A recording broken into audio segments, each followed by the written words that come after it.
Ha?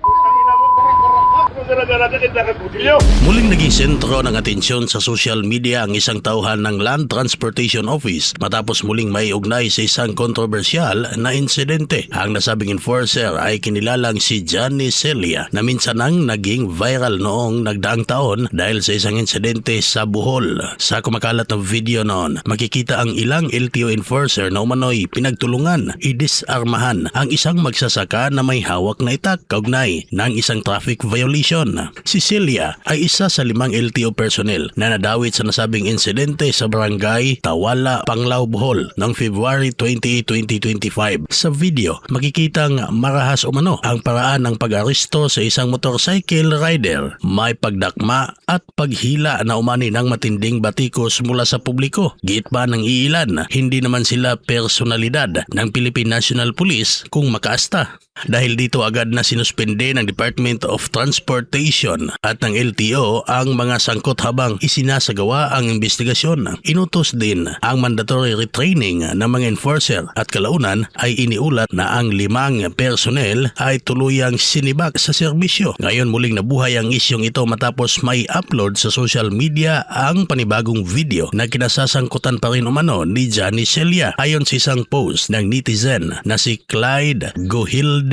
Ponla, nagtatanong lamang umano siya kung bakit maraming traffic violation ang ipinataw sa kanya. Sa halip na ipaliwanag, iginit daw ng LTO personnel na si Celia ang agarang pag-impound ng kanyang motorsiklo. Dahil sa nasabing video, mabilis naman itong nag-viral lalo't naaalala ng netizen ang naunang insidente kung saan si Celia ay napabalitang sinibak na sa tungkulin. Kaya ngayon tanong ng ilang netizen, akala namin ay tuluyan na siyang tinanggal. Bakit tila muling nasangkot sa issue? Inilipat lamang ba ng assignment? Yan ang tanong ng publiko na bumabalot ngayon sa nasabing insidente. Ikaw, ano ang iyong komento sa videong ito? Pwede ka mag-comment sa comment section at kung napadaan lang sa iyong videong ito, pa-like and share at huwag kalimutang mag-follow sa artikulo.